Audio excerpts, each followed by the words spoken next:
Hello, I'm Monica Garcia of the LAUSD Board of Education, and welcome to Families Matter. Joining me today is my colleague, Rowena Lagrosa, Executive Director of the Parent Community Student Services Branch. Our goal is to provide information so families can help their children graduate and stay safe in school. Today's topic will focus on the local control funding formula and how this new school funding formula will impact children in the classroom. But first, a chance for us to talk about the latest regarding the LAUSD and families. Happy New Year, Rowena. Happy New Year. We are off and running. So many things happening. It's incredible. I don't think that we've ever been in a period of time in which we have more initiatives, all related to helping improve student achievement, than we do now. Yeah, I think that's true. And so what is happening with some of our families and the programs? Well, we know that we are empowering parents to really grasp a firm understanding of the Common Core standards, because we know that that is our number one goal in LAUSD. And having understanding of how does the teaching change and what can they do to help their child at home. So our parent and community engagement teams in each of the educational service centers are providing training for parents on that very topic. We're also providing training for our District English Language Advisory Committee on these major initiatives under the core waiver and local control funding formula, which is our major topic today. And we're helping schools prepare have their conversations with school site councils as they prepare for the upcoming 14-15 budget.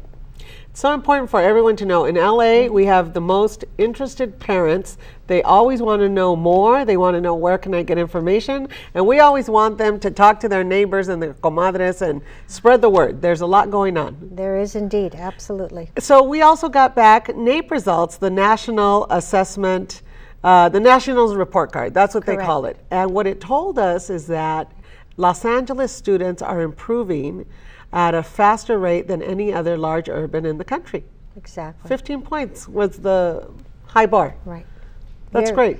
So excited. And when we looked at the subgroups also, and we saw that our students who had reclassified, who were former English learners, had a significant growth. So we're extremely proud of all of our students. And it's when you look at the subgroups and you see that there's adequate growth and movement in each subgroup, then you're really satisfied that we're meeting the needs of all students. That's right. So we have a long way to go. We do. But we are going in the right direction, and we have evidence now that a lot of those reforms are really serving students better. They are. It takes time. It does take time. And we want to say thank you to all our employees, everyone at a school site, everyone in an office, everyone who has contributed to being able to change our process so that we can serve kids better. We're seeing results. Absolutely. It starts in the classroom. It starts with leadership at the school site, but undoubtedly, if it were not for all of our support staff and of course our parents and community, we wouldn't achieve these specific goals. That's right. And so I know a lot of our parents have been asking about the Common Core Technology Project. They want to know, when is it coming to my school? So good news for them. The board finally acted to support the November decision of moving phase 2 forward, which means 38 schools will be added to the, it was 47 schools in phase 1 with 31,000 systems, 31,000 tablets. Now we will have an additional 38 schools. I think there are 5 of them in District 2, but I know so many schools want to be in line to be part of phase 3, and they're saying do it faster. They are, and parents are asking also. So it's important that we really think thoughtfully about how we help to support their capacity too, to see how that instrument can be used as a tool for learning. And we're excited to see that we're going to be able to move forward at a much quicker pace than we had initially anticipated. Yes, go, go, go. We got lots to do. We'll be right back to discuss the local control funding formula and its impact in the classroom.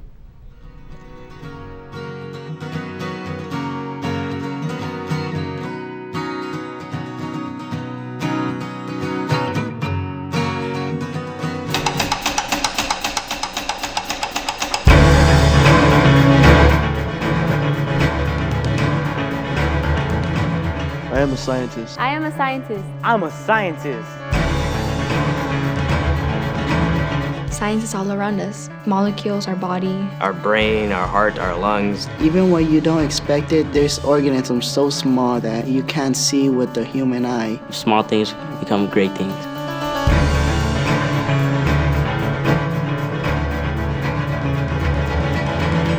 We all are very capable of doing science no matter who we are. Everything from art to cooking to riding a skateboard is science. Getting these kids to redefine science is what we're after. You don't really know something until you've done it hands-on. I like the experiments a lot. Discovering something new and to do it for myself and to understand how it works is just a great feeling. So what are you going to learn? About the human body.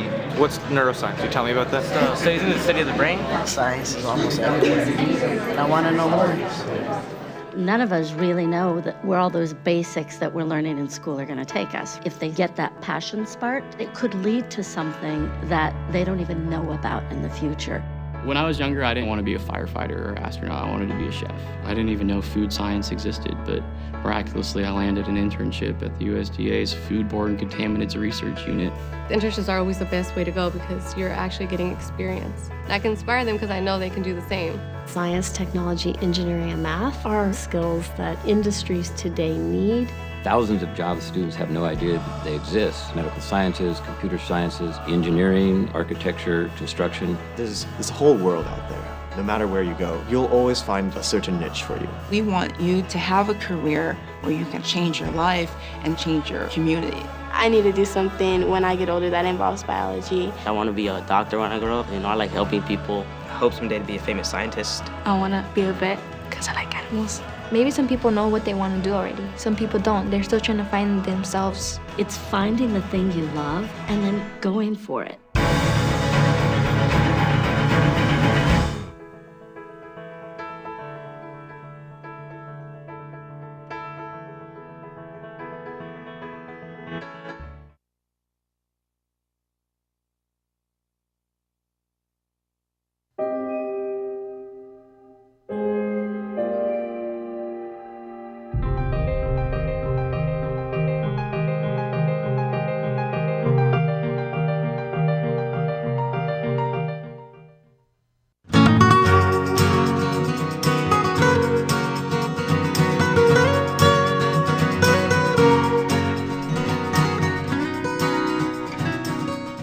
Welcome back to Families Matter. Joining us now to discuss the local control funding formula and how it will affect students are Hilda Maldonado, Director of the Multilingual and Multicultural Education Department, and Kathy Norris, Deputy Budget Director for the LAUSD. Welcome, ladies.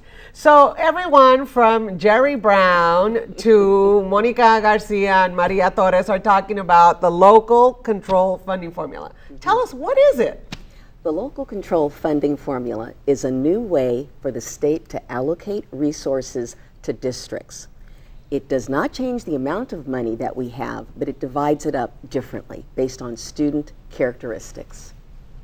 So this is the way, this is going to talk about, or this actually is a new formula for how the district will get money in California. Yes. And what's really important about this new formula is that it pays a great deal of attention to the characteristics of the students. And if a student is either an English learner or a low-income student or a foster youth, then more money flows to the districts for those students. So it makes sense for the first time in a long time that we're going to put more resources for students who need more support. That is it exactly. That is the revolution in the local control funding formula. The idea that the more money it takes to educate a child, the more money a district gets. That's it in a nutshell. I'm going to get excited if we're going to be talking about revolution, Rowena. So how do you think our parents would understand how can we share with our parents about this funding formula?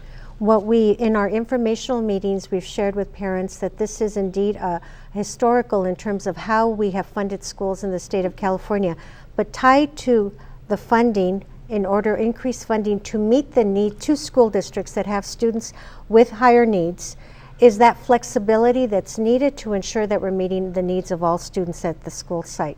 So there is flexibility, but tied to it is a level of accountability through a local control accountability plan.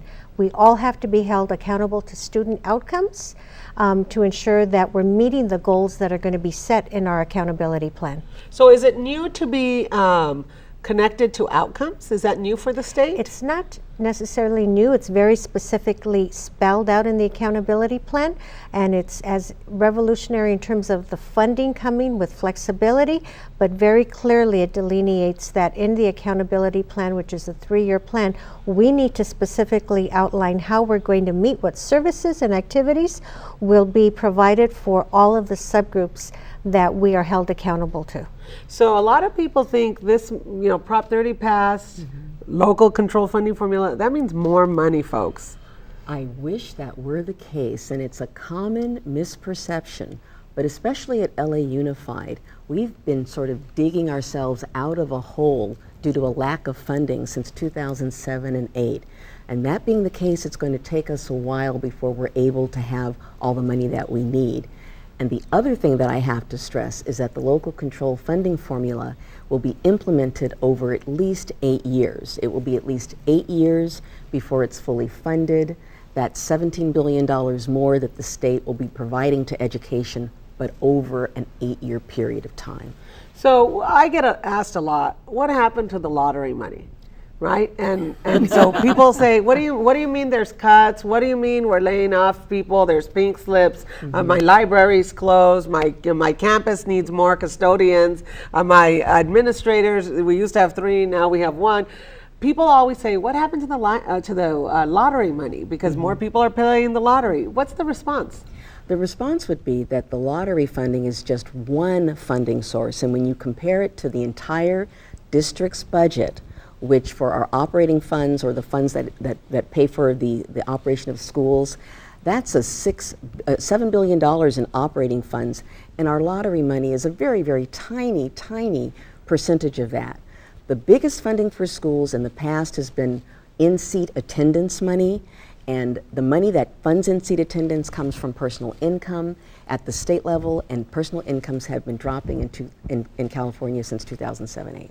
So the 17 billion, is that what you said? Yeah, 17 billion. 17 billion over 8 years. Over 8 years is at that the state. Additional money, or are they going to take out other money? That's additional money specifically for the local control funding formula. And it's very exciting. It sounds like a great deal of money, but remember, at LA Unified, we are climbing out of a budget hole. So, Hilda, tell us a little bit about the impact of the climbing out piece. So the impact is that we don't have as much money as we probably think we have, and so we can't run to spend a lot of money. But we do get to really focus our efforts if we're truly going to close the achievement gap for some of these students. The only way to do it is that we make sure that we focus our efforts, and budget needs to be able to help us to do that. So we're excited in our department of all of the emphasis, the focus on the need to improve services for English learners.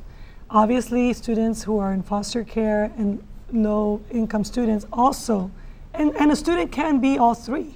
That's right. So it's really about our neediest, most vulnerable population of students that we're going to focus now on. So as far as the budget is concerned, I don't see us having a whole lot of extra money, but I do see a more concerted effort on some of the students that we really service here in LA. So we're talking about these populations. So for children who qualify for free and reduced lunch, we know we're at 80% at the very minimum, correct? What I would say is if you look at our low income count as reported, for example, to the state, it's been around the 76, 77%. 76, 77%. And so we know that, what is the population that we use for English learners today? Well, if we're looking at redesignated plus current ELs, it's about 60%. 60%. But, it's a very complex, fluctuating population, so kids are constantly reclassifying. But if we want to just look at English learners, it's about 35 to 40% at a given time. Okay, that's a very interesting point. So if I'm a redesignated child, I know I had a high school that had 42% English learners and 44% redesignated English learners, and so the conversation is, what is the definition that they're using for the funding formula, right? So either way, we know we're at least, you said 35 was the lowest number. So, and then foster children, what number are we using? Approximately in LAUSD, we have about 8,752 from the last count of students who are identified as foster youth. And so it fluctuates from about that number up to 10,000. Interesting. But they're not, but just help us. So different pots of money. We could have a foster child that is an English learner and qualifies for free and reduced lunch. Does the district get 3 pieces of cash to support this kid? I'm so glad that you asked that question, because the money comes to us on an unduplicated count, meaning that if a student has all 3 characteristics, they're only counted once. Mm-hmm. Very important. Very important. Very important. And the other part of that is, I want to add that there is a base of money. Mm-hmm. There is supplemental money if you have this group of students or these 3 groups of students. And if you have 55% or more of that group, you help me clarify, you get an additional concentration amount of money. So for LA Unified, this is where we really qualify for the additional funds, because we have 55% or more of those combinations of group of students. Am I correct? Yeah, Hilda is referring to the concentration part of the local control funding formula that says that if a district has an unduplicated count, that's more than 55%, we get additional money. That's right. And so we're currently estimating that our unduplicated count of our English learners, our low income and our foster youth is around 77%. So we qualify for that extra funding source. So the base grant is larger this year. The base revenue, is that what? No, we're calling it a base grant. Mm-hmm. Base grant for every child in California is more this year than last year. Well, actually, the goal, the goal from the state is that for this first year, no district will get less than they had in fiscal year 2012-13. Well, that's so good. So the level of funding will not be any less than what we currently are receiving, and we've got our base, and then we get the next level, which is the supplemental dollars based on the English learners, the low income, and the foster youth, and then the concentration dollars that Hilda was referring to after. So altogether, the funding is a combination of base, supplemental, and concentration, and a few add-ons that I won't go into. Base, supplemental, and concentration. And Rowena, when you talked about accountability, is it only for the last 2 pieces that we have to be accountable, or are we accountable for the discussion of all 3 pieces? Accountable to ensure that all subgroups of students in LAUSD, that we show academic growth and they meeting their goals. And all students plus the subgroups. Absolutely. Right? So always for all students, and then in particular for the subgroups. Why is that important to us, Hilda? We want all kids to succeed. At minimum, all kids should succeed. And then, of course, we know that kids who have these needs, whether it's foster care that can have them going from different place to different place, or even moving schools, that will take a toll on a child, and there'll be an impact on the continuity of their education. For English learners, we know that it takes several years to get to redesignation. And for students who are low income, we know that, for example, we have a digital divide. We have kids not having access to technology and social capital that some of our other students in our district have. So it's really important for us to keep in mind all the challenges that children come to learning. And as we've spoken with parents and with community, they've said, well, what about our students with disabilities? What about students who are identified as gifted? Standard English learners. Under local control funding formula, because of the flexibility issue, we know that our funding can be used to meet the needs of all students. Again, with the focus and emphasis upon those 3 subgroups that we have initially identified.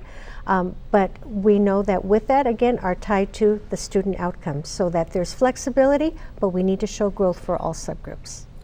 I'm glad that you brought that up, Rowena, because one of the things that it's very important for everyone to understand is that because we're getting additional money as a result of our low-income students, our English learners, and our foster youth, we have to demonstrate as a district that the additional funding was used to benefit those populations as well. So our local control accountability plan will reflect our attempt to do that. That's true. And that's important because some people think that means we can spend the money any way we want, because there is more flexibility on how we're going to use the money. But the outcomes and the accountabilities are what people are going to be held to. So it's not just let's go spend all this money and close the achievement gap. And I think it's really important that people remember this. We're digging ourselves out of this hole. For the last 5, 6 years, Los Angeles has experienced devastating cuts. Yes. And when the state took money away, these vulnerable populations actually took a double hit. So what we used to call categorical dollars, right, were taken away at a larger proportion than our base. Isn't that right? You are completely correct.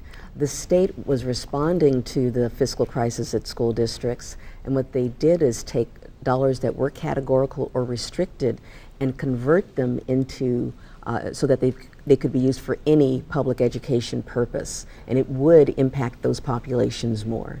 And here's, folks come up to me and say, oh good, now we're gonna have a new program for English learners, now we're gonna have a new program for foster youth, now we're gonna have a new program for children that qualify for free and reduced lunch. All children need a good first instruction. That's right. All children need a seat in a safe, modern, technologically capable school, right? All children, so we are the district of multiple subpopulations. They're all valuable, they're all important. Our commitment, even before this formula, had been 100% graduation, proficiency plus for all. We've built new schools so that every child can have a seat in their neighborhood, and that includes our special populations, right? Especially our gifted, our special ed populations, our English learners, our reclassified folks, our children, foster youth, probation youth, teen moms, everyone. We are a district that's committed to everyone. The fact that the state has now reorganized the allocation of dollars only supports that we are doing the right thing. Isn't that correct? I agree. Yes. So it's really important that parents understand this is a new formula. It's important for California to invest in its different populations.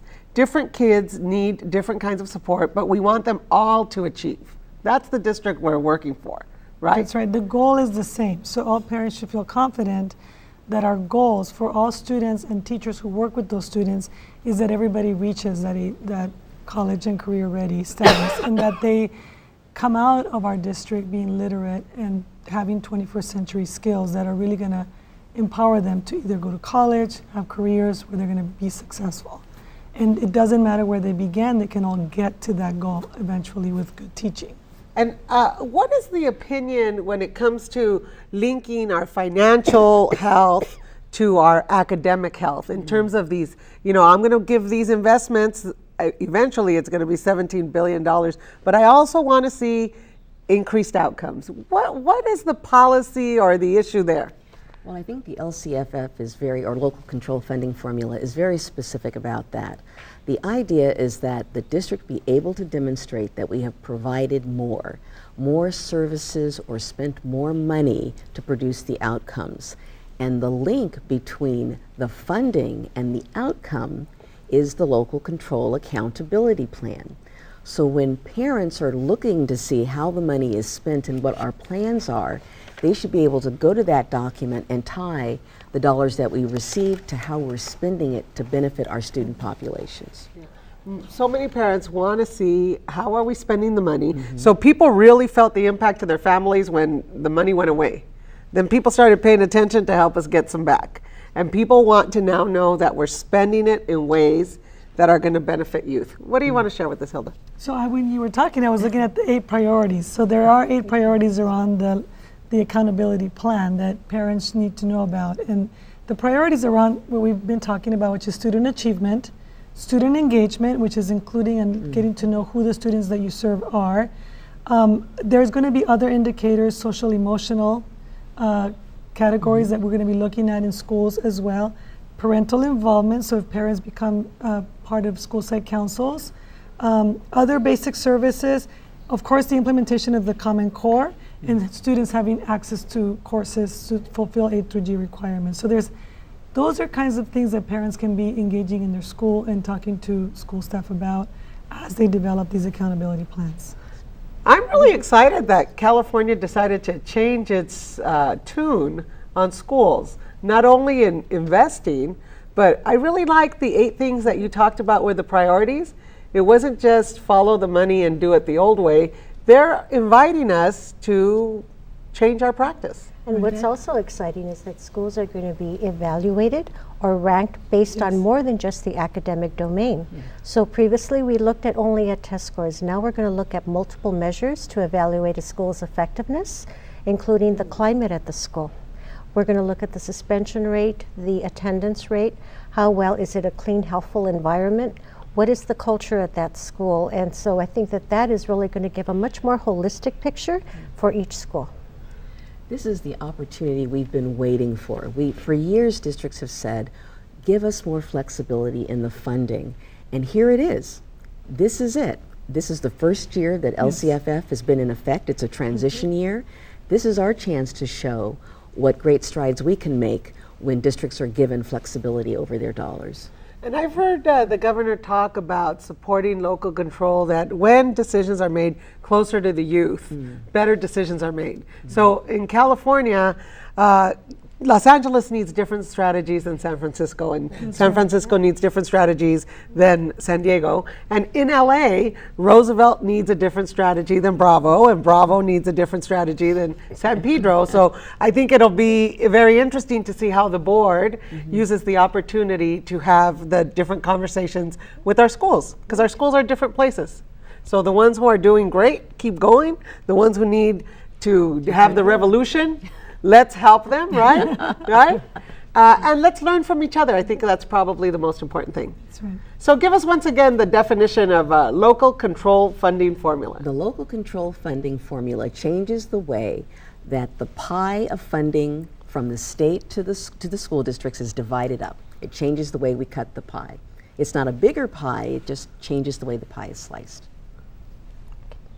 Parent involvement, a parent advisory committee will be formed in order to give input into the development of the LCAP, and that really strengthens our parent engagement piece. And tell us what the LCAP is one more time. Local Control Accountability Plan. And the Local Control Accountability Plan is something that we're shopping throughout the district, right? We're having a lot of meetings, people are being invited. We want to hear from folks. Absolutely, community and parents together. Wonderful. Well, ladies, thank you so much for joining us. This is an exciting time. And thank you for joining us on Families Matter. Please visit our family website at families.lausd.net and parentaccess.lausd.net. Your involvement makes all the difference. See you next month, and remember, Families Matter.